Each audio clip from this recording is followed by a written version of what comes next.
Hello everyone, welcome to my YouTube channel study planner. मैं आपको provide करूंगी science के सभी टॉपिक के लेसन प्लान। इसके लिए आप मेरे चैनल को सब्सक्राइब ज़रूर करें। तो शुरू करते हैं आज की पाठ्य योजना। आज का टॉपिक हमने लिया है जीवों में अनुकूलन, एडेप्टेशन। तो सबसे पहले ऊपर हेडिंग डालेंगे पाठ्य योजना क्रमांक, बाईं तरफ हम देंगे शाला का नाम, कक्षा, विषय, प्रकरण, और दाईं तरफ हम देंगे दिन, दिनांक, कालखंड और समय। तो पहला आता है सामान्य उद्देश्य।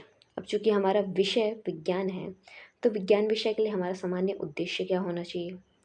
छात्रों में वैज्ञानिक दृष्टिकोण का विकास करना, छात्रों में विज्ञान के प्रति रुचि उत्पन्न करना, छात्रों में प्रयोगात्मक व निरीक्षण शक्ति का विकास करना, छात्रों में वैज्ञानिक अनुशासन का विकास करना और छात्रों में विज्ञान संबंधी अंधविश्वासों को दूर करना। फिर आता है विशिष्ट उद्देश्य, जिसमें पहला है ज्ञानात्मक। तो इसमें हम लिखेंगे छात्रों को जीवों में अनुकलन के बारे में जानकारी प्रदान करना। दूसरा आता है अवबोधात्मक। इसमें हम लिखेंगे छात्र जीवों में पाए जाने वाले अनुकूलन को समझ जाएंगे। और फिर आता है अगला प्रयोगात्मक। तो इसमें हम लिखेंगे छात्र जीव व उनमें पाए जाने वाले अनुकूलन को प्रस्तुत कर सकेंगे।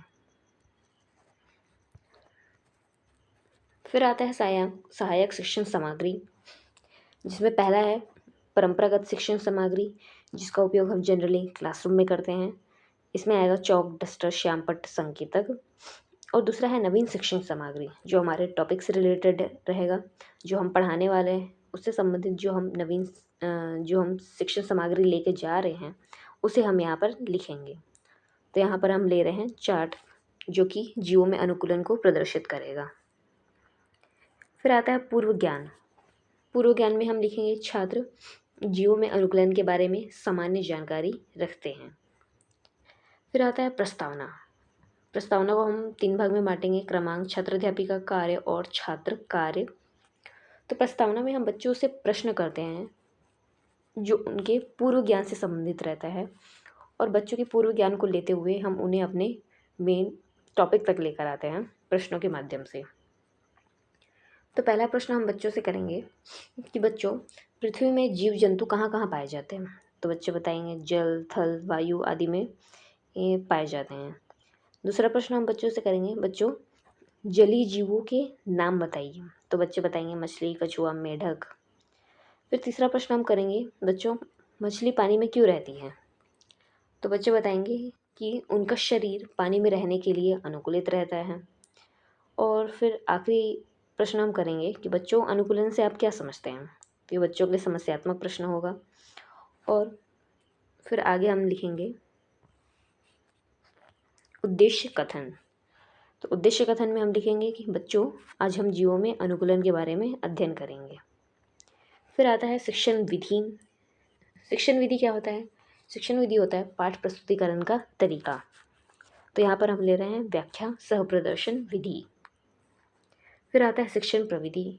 शिक्षण प्रविधि होता है पाठ प्रस्तुतिकरण अपने पाठ प्रस्तुतिकरण को इंटरेस्टिंग बनाने के लिए हम जिन प्रविधियों का उपयोग करते हैं उन्हें शिक्षण प्रविधि कहते हैं। तो यहाँ पर हम ले रहे हैं प्रश्नोत्तर प्रविधि, उदाहरण प्रविधि।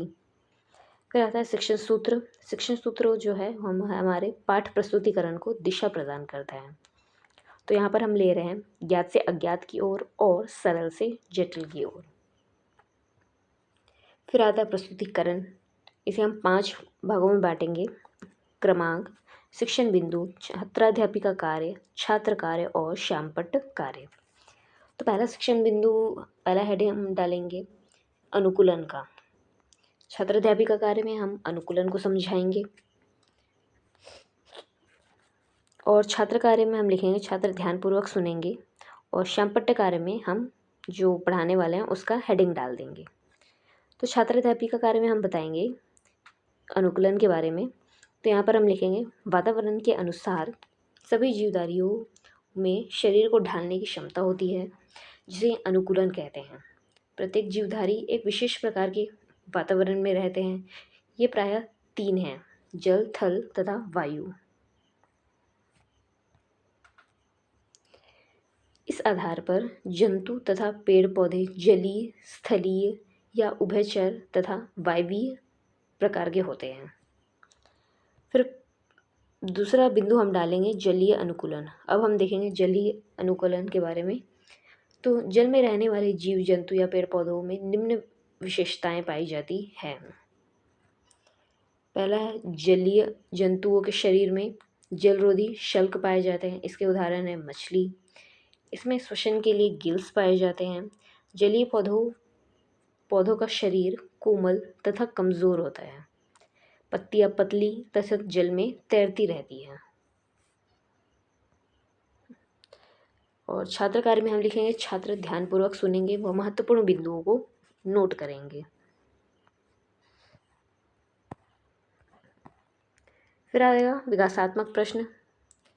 तो अभी हमने जो 2 शिक्षण बिंदु पढ़ाए हैं उससे संबंधित बच्चों से एक प्रश्न कराएंगे कि बच्चों, जलीय पौधे कैसे होते हैं।